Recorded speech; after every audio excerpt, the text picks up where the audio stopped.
good? Yep. Alright, real quick, go ahead and raise your hand if you have a dog. If anybody has a dog. Alright, cool. Me too. And I love having a dog.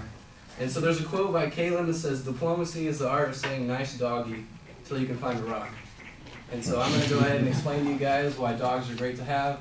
They're great to have for 3 reasons. When you're lonely, they'll help you out in life. And then also it's been proven by a lot of people that you'll live longer if you have a dog. And then also the 3rd reason is it's a great way to pick up on chicks if you have a dog. And so the first reason, they're great to have when you're lonely. So say that you, for some reason, you're just a single male, a single mom or whatever, it doesn't matter, but you come home and your day's been terrible and you have a dog to come home to. Your dog can just make your day pretty much because you can just come home and they'll be like your best friend. And so yeah, if you had any kind of difficulties at work or something, you'll just forget about it when you get home because you have a nice dog that obviously isn't going to make you mad unless they take a crap in the house or something like that. The second reason, they'll help you live longer because it's mainly for the one reason of having less stress in your life, and also for that same reason when you're coming home and you just had a stressful day, but you have a nice dog to come home to, you can just pet him. You'll help be more relaxed for your day at least. And so, yeah, there's a lot of people that, you know, go online anywhere and look up research on dogs, and someone will say that you'll live longer by having a dog. So the 3rd reason, the last reason, is it's a great way to pick up on chicks. Say you're going to a park and you got a dog by your side and you see another girl walking her dog, and you just go up to her and just say, you know, nice dog. She'll say nice dog. One thing leads to another, and you'll see what happens.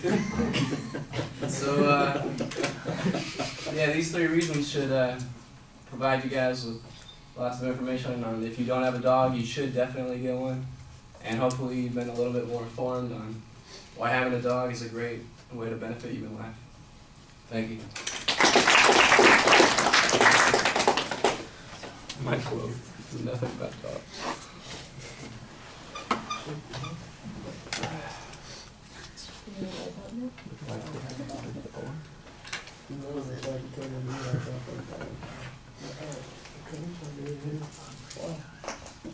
Dude, the other ones are terrible.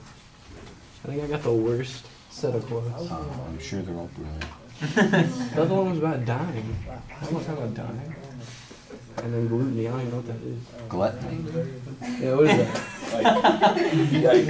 like eating so much until you know, just eat, gluttony. Should have looked it up. 7 deadly sins. Figuring out, you know. Oh well. We got to talk about dogs. It's fine with me.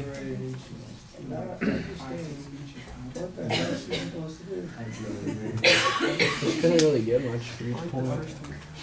I'm not afraid to die, I just don't want to be there when it happens. I don't want to talk about dying. That's be depressing.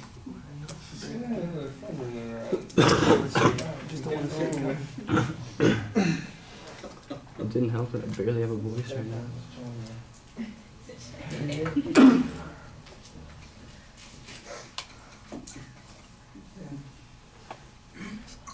Good? Yeah, that's all that matters. Make the audience laugh and you got it. And they're sold, whatever you're trying to say.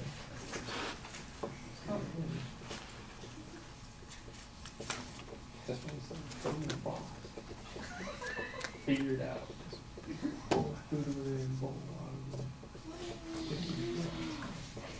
All right, the audience survey, you know, always that tried and true technique. It works okay here. Obviously, there's not any real connection to the point of the quote. You just took a word in the quote and used that to talk about. That's, I won't say creative, but at least you had some place that you decided to go with it instead of just panicking about it and giving up on it like some people do. Look, the idea is the quote's supposed to give you an idea. You wanted to talk about dogs regardless of what the advocate or the author of the quote was really saying about them. And I thought that your point of view could have easily been explained a little bit more clearly how it's connected to that point, but you just dive in straightforward. So it felt a little bit awkward, but it's well organized. You've plotted it out, so I think that gives you a little bit of credit there. The examples that you have, I think, are a little bit problematic because they remain somewhat abstract. You talk to everybody at the beginning. You do a survey. You've got a dog. Everybody else has a dog. How come we're not hearing any of those real dog experiences, things that your dog actually did for you, you know, that sort of thing would be helpful. Well, I always tell people, you know, you give a better speech in the car on the way home, you'll think of some of those things. You'll think of something great that your dog did and said, that would have been a fun story to tell. You know, that, as it is, it kind of just stays a little abstract. You know, if you're a lonely woman, you know, and you don't have cats, you can at least come home to a dog, you know, that kind of thing. You know, so it stays a little bit abstract there. I thought your voice was fine. There wasn't anything problematic. I know you said you felt a little bit awkward, but I didn't think there was anything noticeable about it. I thought at the beginning of the speech that you were rushing a little bit, but you moderated your pace a bit as you went on. Gestures, this is an interesting one. You had the topic, it wasn't, I just kept watching. You changed which hand you had the topic in. Really? Every time you went from one side to the other. It was like, like that, it was like that, it was like that. It was just kind of funny. So you weren't playing with it per se. It didn't become distracting that way, but I noticed that the topic switched from hand to hand just about every time you went from one side of the room to the other. So it was kind of interesting. I wonder if there's a correlation with, you know, how frequently you were giving eye contact to the audience as which hand you had the topic in. There might be a relationship there. Kind of a crutch that you're going to. And I thought you had good eye contact also. Pretty solid posture. No obvious anxiety issues. And I thought you had a good summary at the end, trying to make your point as a finishing exit line. All right. Thank you. You're welcome.